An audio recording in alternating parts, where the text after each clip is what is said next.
नमस्कार सभी को। आज हम कक्षा 12 की समाजशास्त्र की ऑनलाइन क्लास में पाठ 9 जनसंचार, सामाजिक परिवर्तन एवं सामाजिक आंदोलन पढ़ेंगे। कल हमने इसी पाठ में जनसंचार का अवधारणात्मक पक्ष, जनसंचार की संरचना, जनसंचार एवं सामाजिक परिवर्तन पढ़ा था। आज हम इसी पाठ का नया टॉपिक सामाजिक आंदोलन पढ़ेंगे।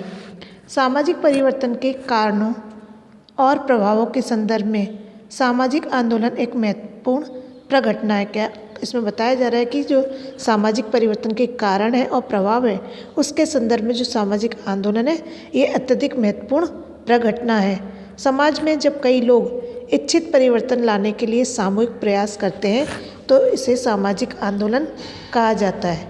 प्रश्न आता है कि सामाजिक आंदोलन किसे कहते हैं, तो इसके लिए हम इस परिभाषा को लिख सकते हैं। समाज में जब कई लोग इच्छित परिवर्तन लाने के लिए सामूहिक प्रयास करते हैं तो इसे सामाजिक आंदोलन कहा जाता है, सामाजिक आंदोलन कहते हैं। इस प्रकार के सामूहिक प्रयास से प्रचलित समाज व्यवस्था प्रत्यक्ष या अप्रत्यक्ष से प्रभावित होती है।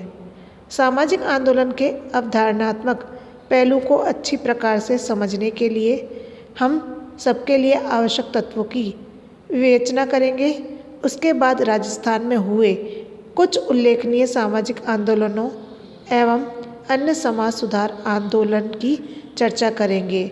अब इसमें कहा जा रहा है कि सामाजिक आंदोलन के जो अवधारणात्मक पहलू है उसको हम सबसे पहले अच्छी तरह समझ सकते हैं, समझने का प्रयास करते हैं और इसके लिए जो आवश्यक तत्व है उसके बारे में हम पढ़ेंगे। और उसके बाद जो राजस्थान में सामाजिक आंदोलन हुए उसके बारे में हम अध्ययन करेंगे। उस सामाजिक आंदोलनों के बारे में हम इस अध्याय में पढ़ेंगे। अब आते हैं सामाजिक आंदोलन के आवश्यक तत्व कि कौन कौन से आवश्यक तत्व है जिसके कारण से सामाजिक आंदोलन किया जाता है, सामाजिक आंदोलन होता है। सामाजिक आंदोलन को विस्तार से समझने के लिए इससे संबंधित कुछ आवश्यक तत्वों के बारे में बताने का प्रयास करेंगे, यानी इसमें हम आवश्यक तत्वों के बारे में पढ़ेंगे। ये सभी तत्व सामाजिक आंदोलन की उत्पत्ति एवं इसकी प्रक्रिया को स्पष्ट करते हैं। सबसे पहला तत्व आता है हमारा स्रोत की स्रोत क्या होता है। सामाजिक आंदोलन का जन्म जिन परिस्थितियों एवं दशाओं में होता है उसे हम इसका स्रोत कहते हैं। कहा जा रहा है कि सामाजिक आंदोलन का जन्म जिन परिस्थितियों में या जिन दशाओं में हो रहा है उसे हम इसका स्रोत कहते हैं। सामान्यतया समाज में प्रचलित व्यवस्था को प्रभावित करने वाली परिस्थिति के प्रति असंतोष तथा उनके प्रति विरोध की भावना से जन आक्रोश उत्पन्न होने लगता है।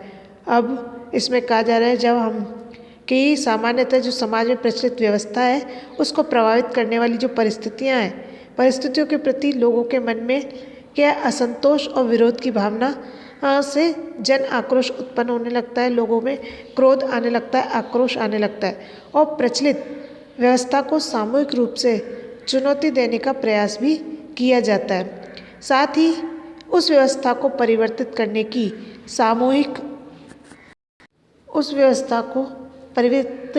की जो सामूहिक चेतना है वो जागृत होने लगती है। सामूहिक प्रयास से उस परिस्थिति को बदलने के प्रति विश्वास उत्पन्न होने लगता है। अब जब हम कोई भी काम करते हैं तो एक अकेले काम करते हैं, अकेले काम करने में हमें थोड़ा टाइम ज़्यादा लगता है। अगर उसी काम को 4 या 6 व्यक्ति मिलकर के एक साथ सामूहिक रूप से करते हैं तो उस काम को हम आसानी से कर पाते हैं। उसी प्रकार से यहाँ पर बताया गया कि सामूहिक प्रयास से उस परिस्थिति को बदलने के प्रति विश्वास उत्पन्न होने लगता है कि जिस काम को हम अकेले नहीं कर पाए उसी काम को अगर सब लोग मिलकर के सामूहिक प्रयास से करेंगे तो इस काम को बदला जा सकता है। तो बदलने के प्रति विश्वास उत्पन्न होने लगता है। यही सामाजिक आंदोलन का स्रोत बन जाता है। इसी को हम सामाजिक आंदोलन का एक आवश्यक तत्व कहते हैं। दूसरा पॉइंट आता है विचारधारा। सामाजिक आंदोलन का पहला पॉइंट था स्रोत, दूसरा पॉइंट आता है यानी कि पहला जो तत्व था वो स्रोत था, दूसरा तत्व है विचारधारा। सामाजिक आंदोलन का आधार एक विचारधारा होती है विचारधारा की सामाजिक आंदोलन की परिस्थिति को समझती हैं, क्योंकि व्यक्ति कोई भी काम करने से पहले अपने मन में विचार अवश्य करता है, यानी उसके मन में उस कार्य को करने के प्रति कोई ना कोई विचार अवश्य उत्पन्न होता है। तो पहला तो क्या है, आंदोलन का पहला तत्व है स्रोत, यानी कि किस कारण से आंदोलन करना है। फिर दूसरा कि उस स्रोत को लेकर के उसके प्रति विचारधारा को उत्पन्न करना। सामाजिक आंदोलन का आधार एक विचारधारा होती है और विचारधारा ही सामाजिक आंदोलन की परिस्थिति को समझती है, इसकी रूपरेखा प्रस्तुत करती है। विचारधारा के आधार पर सामाजिक आंदोलन के उद्देश्य एवं उन्हें प्राप्त करने के तरीकों को प्रस्तुत किया जाता है। इसके प्रति विश्वास एवं निष्ठा के कारण लोगों में पारस्परिक समझ विकसित होती है तथा सामूहिक रूप से आंदोलन हेतु प्रेरित होते हैं। तीसरा पॉइंट आता है चमत्कारी नेतृत्व।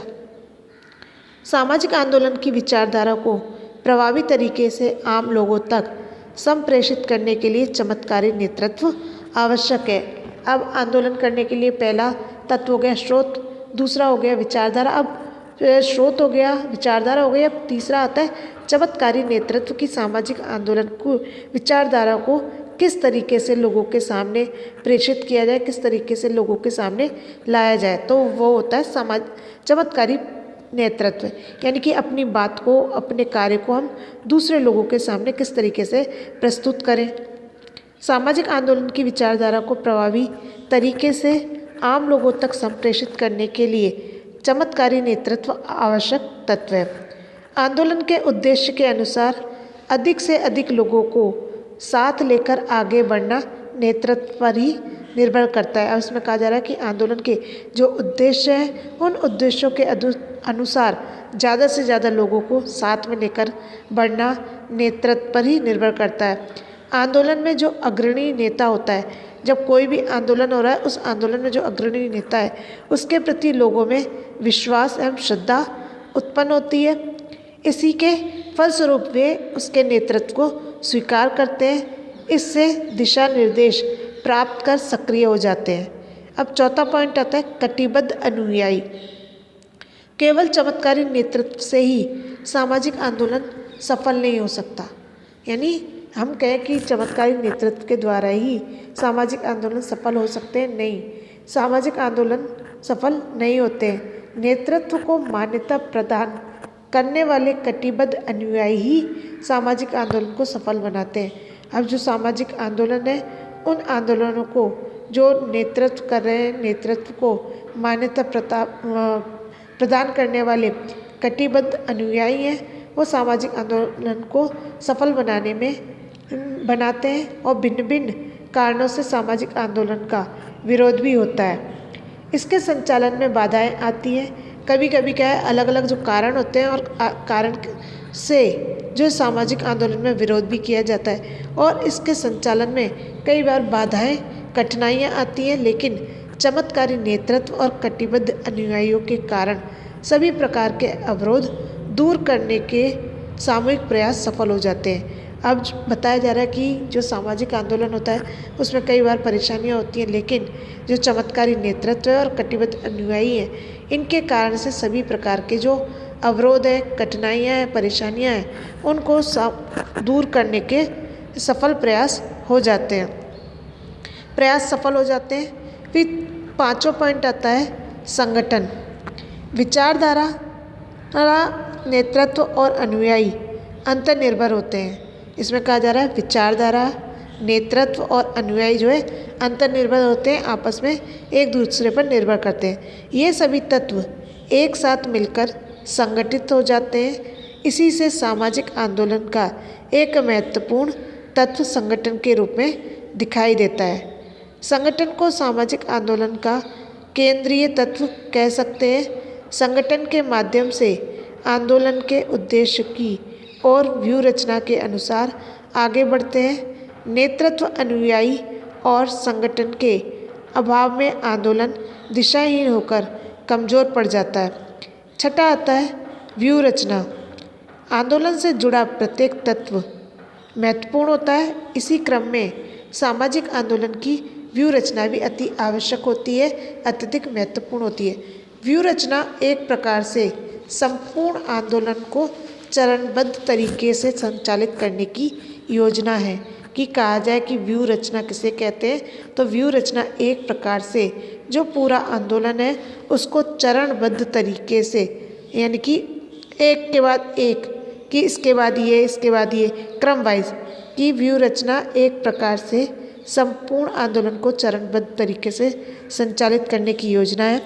इसमें आंदोलनकारियों की मांगे, उन मांगों के प्रति अनुकूल निर्णय करवाने की योजना, आंदोलन का विरोध होने पर निपटने की तैयारी, यदि आंदोलन के दौरान किसी स्तर पर परिवर्तन करना हो तो उसका ब्यौरा एवं उद्देश्य की प्राप्ति तक आंदोलन की निरंतरता को बनाए रखने के प्रावधानों को सम्मिलित किया जाता है। संक्षेप में सामाजिक आंदोलन की व्यू रचना सामाजिक आंदोलन की धुरी होती है। इसी के इर्द गिर्द नेतृत्व एवं अनुयायी अपनी योग्यता एवं क्षमताओं का प्रदर्शन करते हैं। अब इसमें कहा जा रहा है जो व्यू रचना है वो सामाजिक आंदोलन की धुरी है, यानी कि एक केंद्र बिंदु है। धुरी का अर्थ होता है केंद्र बिंदु। केंद्र बिंदु जो होता है मध्य बिंदु की धुरी है, और इसी के इर्द गिर्द नेतृत्व एवं अनुयायी अपनी योग्यता एवं क्षमताओं का प्रदर्शन करते हैं। हमने सामाजिक आंदोलन के जिन तत्वों की विवेचना की है, ये सामाजिक आंदोलन के विभिन्न घटक हैं। इन्हीं के आधार पर हम सामाजिक आंदोलन के अवधारणात्मक पक्ष को अच्छी प्रकार से समझ सकते हैं। अब हम चर्चा करेंगे विभिन्न प्रकार के सामाजिक आंदोलन की आंदोलन से पूर्व समाज की परिस्थिति, समस्याएं एवं व्यवस्थाएं कैसी हैं। इन्हीं दशाओं के आधार पर सामाजिक आंदोलन के उद्देश्य निर्धारित किए जाते हैं तथा सामाजिक आंदोलन को सामाजिक परिस्थितियों की प्रकृति के अनुसार वर्गीकृत किया जाता है। अब इसमें कहा जा रहा है कि जो सामाजिक आंदोलन के उद्देश्य निर्धारित किए जाते हैं तथा सामाजिक आंदोलन को सामाजिक परिस्थितियों प्रकृति के अनुसार बांटा जाता है कि सामाजिक आंदोलन की प्रकृति क्या है और उसकी परिस्थितियाँ क्या है, उसके अनुसार उसको विभाजित किया जाता है। सभी प्रकार के सामाजिक आंदोलनों का विस्तृत विवेचन किया जा सकता है, और जो सभी प्रकार के जो सामाजिक आंदोलन है उनको हम विस्तृत विवेचन कर सकते हैं, उनको विस्तार पूर्वक हम पढ़ सकते हैं। फिर भी हम पहले राजस्थान प्रांत से संबंधित 3 अत्यंत महत्वपूर्ण आंदोलन किसान जनजातीय एवं पर्यावरण के संदर्भ में चर्चा करेंगे। कह रहे हैं कि सभी प्रकार के जो सामाजिक आंदोलन है उनको हम विस्तृत रूप से विवेचना किया जा सकता है, विस्तृत रूप से पढ़ा जा सकता है। फिर भी सबसे पहले हम जो राजस्थान प्रांत के 3 अत्यंत महत्वपूर्ण आंदोलन थे उन आंदोलनों का अध्ययन करेंगे, जिसमें पहला है किसान जनजातीय, फिर दूसरा है पर्यावरण के संदर्भ में चर्चा करेंगे, और अध्याय के अंतिम भाग में अन्य समाज सुधारक आंदोलन पर संक्षिप्त टिप्पणियाँ प्रस्तुत करेंगे। अब सबसे पहला आंदोलन आता है पहला, राजस्थान में बिजोलिया किसान आंदोलन। राजस्थान ही नहीं संपूर्ण भारत में किसान आंदोलन एक सामान्य प्रघटना है। अब इसमें कहा जा रहा है सिर्फ राजस्थान में ही नहीं पूरे भारत में किसान आंदोलन एक महत्वपूर्ण सामान्य घटना है।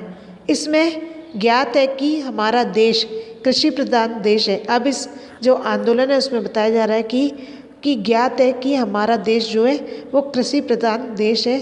भूस्वामित्व, जोत, कृषि कार्य, कृषि मजदूरी एवं कृषि भूमि से संबंधित लगान वसूलने की अलग अलग व्यवस्थाएं रही हैं। अब पहले के समय में क्या है, भूस्वामित्व, जोत यानी कि खेतों को जोतना, कृषि कार्य खेती से संबंधित जो कार्य है या खेती से संबंधित जो मजदूरी है या खेती से संबंधित जो भूमि है उस पर लगान वसूलने की अलग अलग व्यवस्थाएं थी। लोग उस पर अलग अलग व्यवस्थाओं से लगान वसूल करते थे। कृषक संबंधों में संरचनात्मक परिवर्तन भी होते रहे और कृषकों के जो संबंध हैं उनमें संरचनात्मक परिवर्तन होते रहे। ऐसी परिस्थितियों में कृषक असंतोष एक अहम मुद्दा रहा है। अब इसी परिस्थिति में जो है कृषकों में असंतोष, एक जो है संतुष्ट ना होना एक महत्वपूर्ण मुद्दा रहा है या अहम मुद्दा रहा है। हम यहाँ पर किसान आंदोलन की चर्चा कर रहे हैं, लेकिन हमारी चर्चा का केंद्र बिंदु राजस्थान राज्य से संबंधित बिजोलिया का किसान आंदोलन है। अब यहाँ पर जो हम पढ़ रहे हैं वो किसान आंदोलन के बारे में पढ़ रहे हैं और सबसे ज़्यादा जो महत्वपूर्ण है जो हम चर्चा कर रहे हैं वो केंद्र में चर्चा का केंद्र बिंदु है वो राजस्थान राज्य से संबंधित बिजोलिया किसान आंदोलन है की चर्चा का केंद्र बिंदु जो है जिस आंदोलन पर हम चर्चा करेंगे वो राजस्थान राज्य से संबंधित बिजोलिया का किसान आंदोलन है। यह आंदोलन भारत के आज़ादी के आंदोलन से जुड़ा हुआ है। अतः हम इस आंदोलन को ऐतिहासिक परिप्रेक्ष्य से समझने का प्रयास करेंगे। हम ये भी समझेंगे कि इस आंदोलन का स्रोत क्या था, इसके अगुआ कौन थे, अगुआ यानी नेतृत्व करने वाले, कि जो ये आंदोलन हुआ था इस आंदोलन का कारण क्या था, स्रोत क्या था और इसके अगुआ यानी कि इस आंदोलन का नेतृत्व करने वाले कौन थे, इसके प्रमुख मुद्दे क्या थे, किस कारण से यह आंदोलन हुआ या आंदोलन का परिणाम क्या रहा। आंदोलन का स्रोत सबसे पहले आता है, आंदोलन का स्रोत क्या था। राजस्थान के किसान आंदोलन की शुरुआत 1899 से 1900 के समय जो इस आंदोलन की शुरुआत हुई थी वो 1899 से 1900 के समय पड़े महाअकाल के कारण हुई थी। जो 1899 और 1900 के समय जो महाअकाल हुआ था उस अकाल के कारण से इस आंदोलन की शुरुआत हुई। महाअकाल के कारण हुई। महाअकाल से राजस्थान में मेवाड़ क्षेत्र के भीलवाड़ा जिले के बिजोलिया के किसान पर संकट के बादल मंडराने लगे थे। उस समय ब्रिटिश शासकों के पास सत्ता थी, जो सत्ता थी हमारे देश की वो ब्रिटिश शासकों के पास थी। शासन व्यवस्था का संचालन जागीर प्रथा से हो रहा था। ऐसी स्थिति में किसानों पर दोहरी मार पड़ने लगी। जो किसानों को क्या है अधिक मेहनत करने पड़ी, उन पर दोहरी मार होने लगी, उन्हें अधिक प्रताड़ित किया जाने लगा। यानी कि उनको जितना वो मेहनत करते थे उसके हिसाब से उनको परिणाम प्राप्त नहीं होता था।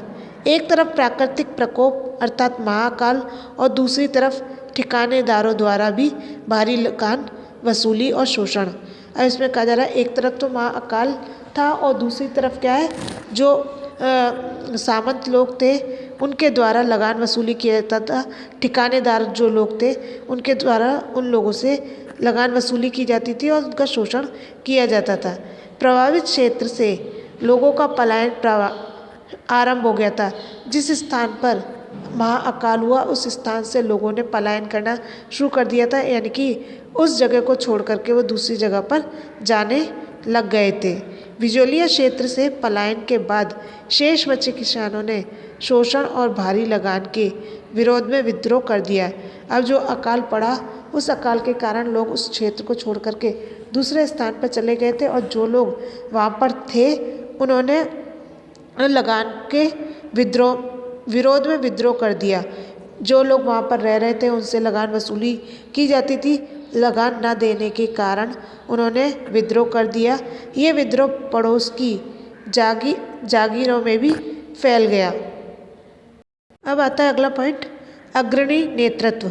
किसी भी आंदोलन को प्रारंभ करने से लेकर लक्ष्य प्राप्ति तक संचालन हेतु योग्य नेतृत्व की आवश्यकता होती है। आंदोलन प्रारंभ करने का विचार एवं रणनीति का संबंध अग्रणी नेतृत्व से होता है। बिजोलिया किसान आंदोलन के जनक जो है विजय सिंह पथिक थे। अगर प्रश्न पूछा जाता है कि बिजोलिया किसान आंदोलन के जनक कौन थे, तो बिजोलिया किसान आंदोलन के जनक विजय सिंह पथिक थे। उनका वास्तविक नाम भूप सिंह गुर्जर था। उनका जो रियल नेम था, वास्तविक नाम था, वो भूप सिंह गुर्जर था। विजय सिंह पथिक से पूर्व बिजोलिया के एक साधु सीताराम दास ने बिजोलिया किसान आंदोलन का नेतृत्व किया। जिस समय सीताराम दास ने यह आंदोलन प्रारंभ किया उस समय विजय सिंह पथिक, भूप सिंह गुर्जर टाटगढ़ के किले में नज़रबंद थे, क्योंकि 1915 के लाहौर षड्यंत्र में सम्मिलित थे। मूल रूप से देश के स्वतंत्रता आंदोलन में सक्रिय होने के कारण उन्हें नज़रबंद कर लिया था।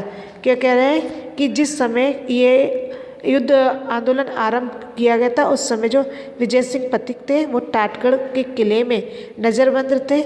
नज़रबंद का अर्थ होता है कि जो वहाँ के लोग थे उनको नज़र में रखे हुए थे, उन पर निगरानी रखे हुए थे, वो कब कहाँ जाते हैं, क्या करते हैं, किस प्रकार करते हैं। क्योंकि 1915 के लाहौर षड्यंत्र में ये सम्मिलित थे। मूल रूप से देश के स्वतंत्रता आंदोलन में सक्रिय होने के कारण इन्हें नज़रबंद किया था। अब नज़रबंद करने का कारण था क्योंकि इन्होंने जो स्वतंत्रता आंदोलन था उन्होंने उसमें सक्रिय रूप से भाग लिया था। इसी दौरान उन्होंने अपना असली नाम भूप सिंह गुर्जर से विजय सिंह पथिक रखा और नज़रबंद होने के कारण से ही उन्होंने अपना नाम, जो असली नाम था भूप सिंह गुर्जर, उससे बदल करके विजय सिंह पथिक कर लिया। नाम बदलकर भूप सिंह गुर्जर से दूसरा नाम विजय सिंह पथिक रखा। वेश बदल दिया और टाटगढ़ किले से फरार होकर के चित्तौड़ क्षेत्र में आ गए। उन्होंने वहाँ से अपना वेश बदला और वेश बदल करके टाटगढ़ किले को छोड़ दिया और छोड़ करके वो चित्तौड़गढ़ क्षेत्र में आ गए। फरार यानी भागकर चित्तौड़गढ़ के क्षेत्र में आ गए। बिजोलिया में किसान आंदोलन की शुरुआत करने वाले सीताराम दास ने विजय सिंह पथिक से संपर्क किया।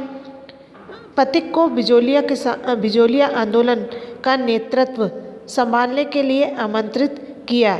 विजय सिंह पथिक ने 1916 में बिजोलिया पहुँचे और आंदोलन की कमान संभाली। बिजोलिया के किसानों को एकजुट कर तत्कालीन सामंती के विरुद्ध जन चेतना जागृत की। माणिकलाल वर्मा भी पथिक के संपर्क में आए और बिजोलिया में सामंती शोषण एवं उत्पीड़न के विरोध में किसानों को जागरूक किया। इस प्रकार बिजोलिया किसान आंदोलन के अग्रणी नेतृत्व में सीताराम दास, विजय सिंह पथिक और माणिकलाल वर्मा प्रमुख थे। अगर प्रश्न पूछा जाता है कि बिजोलिया किसान आंदोलन में अग्रणी नेतृत्व करने वाले कौन थे, तो सीताराम दास, विजय सिंह पथिक, माणिकलाल वर्मा प्रमुख थे। विजय सिंह पथिक की भूमिका इसमें अधिक उल्लेखनीय मानी जाती है। अब आता है कि इस आंदोलन की प्रमुख घटना क्या थी। ब्रिटिश शासन काल में जागीर प्रथा का प्रचलन और सामंतशाही चरम पर थी। आंदोलन के घटनाक्रम में प्राकृतिक प्रकोप के साथ ठेकेदारों द्वारा किसानों का शोषण करना प्रमुख था। किसानों में जागृति उत्पन्न कर उन्हें संगठित करने का प्रयास किए गए। वैसे तो तत्कालीन परिस्थितियों से किसानों पर दोहरा संकट आ गया था कि उस समय जो परिस्थितियाँ थी, उस परिस्थितियों के कारण से जो वहाँ के किसान थे उनके ऊपर दोहरा यानी कि डबल संकट आ गया था, भयंकर संकट का समय आ गया था। ऐसी दशा में मालगुजारी की भारी मात्रा में वसूली से किसान परेशान हो गए थे और जब ये संकट आया था, अकाल पड़ा था और लोग उनसे लगान वसूली करते थे, तो इसमें वसूली से वहाँ के जो किसान थे वो परेशान हो गए थे। विजय सिंह पथिक ने प्रत्येक गांव में किसान पंचायत की शाखाएं खोली। किसान पंचायतों के माध्यम से भूमि कर अधिभार एवं किसानों को बेगार से मुक्त करवाना आंदोलन का प्रमुख उद्देश्य था। किसान पंचायतों ने भूमि कर नहीं देने का निर्णय किया। बिजोलिया किसान आंदोलन अन्य क्षेत्रों के किसानों के लिए भी प्रेरणा का स्रोत बन गया। ऐसा उल्लेख है कि किसानों से 84 प्रकार के कर वसूले जाते थे। इसमें बताया गया जो किसानों से कर का वसूल किया जाता था वो 84 प्रकार के जो कर थे उनसे वसूल किए जाते थे। साहूकार भी किसानों का शोषण कर रहे थे क्योंकि साहूकारों को जमींदारों का सहयोग एवं संरक्षण मिल रहा था। लेकिन किसान आंदोलन निरंतर सशक्त होता रहा। विजय सिंह पथिक के प्रयासों से 1920 में अजमेर में राजस्थान सेवा संघ की स्थापना की गई थी। कब की गई थी? 1920 में अजमेर में राजस्थान सेवा संघ की स्थापना हुई। इससे आंदोलन की गति तीव्र हो गई थी, आंदोलन प्रभावी हो गया। ब्रिटिश सरकार किसान आंदोलन के अग्रणी नेताओं और संगठन से वार्ता को तैयार हो गई। वार्ता के लिए राजस्थान के KGG हॉलैंड को नियुक्त किया। ब्रिटिश सरकार से प्रतिनिधि ने किसान पंचायत बोर्ड और राजस्थान सेवा संघ से वार्ता की। शीघ्र ही दोनों पक्षों में समझौता हो गया। किसानों की अभूतपूर्व विजय हुई। फिर आता है किसान आंदोलन का परिणाम, कि जो किसान आंदोलन हुआ उसका क्या परिणाम रहा। बिजोलिया से प्रारंभ हुआ किसान आंदोलन अनेक क्षेत्रों में फैला। पड़ोसी क्षेत्र बेंगू में भी आंदोलन तीव्र हो गया। जो बिजोलिया का पड़ोसी देश था बेंगू, वहाँ भी ये आंदोलन जो है तीव्र हो गया था, तेज हो गया था। जैसा कि घटनाक्रम में वर्णित है, बताया गया है कि किसान आंदोलन का परिणाम किसानों के लिए तो अनुकूल रहा। किसानों की अनेक मांगें स्वीकार कर ली गई। जो किसानों ने यह आंदोलन किया उनके लिए तो यह आंदोलन सही रहा, अनुकूल रहा, और किसानों को अनेक प्रकार की जो उनकी मांगें थी उनकी मांगों को स्वीकार भी कर लिया गया था। मुख्य रूप से जो 84 प्रकार के कर किसानों से वसूले जा रहे थे उनमें से 35 लागतें माफ़ कर दी गई थी। जो 84 प्रकार के कर थे उनमें से जो है 35 प्रकार की लागतें थी, जो कर थे वो उनके माफ़ कर दिए गए। शोषण करने वाले अनेक अधिकारियों को बर्खास्त कर दिया गया। जो उनका शोषण करते थे ऐसे अधिकारी लोगों को उनके पद से हटा दिया गया। किसानों को जमींदारों के शोषण, दमन तथा लगान के बढ़ते बोझ से काफ़ी राहत मिली। लेकिन आंदोलन को अन्य क्षेत्रों में भी उग्र होता हुआ देखकर तत्कालीन मेवाड़ सरकार ने विजय सिंह पथिक को गिरफ्तार कर लिया। 5 वर्ष की सज़ा के बाद उन्हें 1927 में जेल से रिहा किया। बिजोलिया का किसान आंदोलन देश के स्वतंत्रता आंदोलन के साथ चलने वाला महत्वपूर्ण आंदोलन हो गया। किसान आंदोलन के संदर्भ में यह एक अत्यंत प्रभावी और सफल आंदोलन था।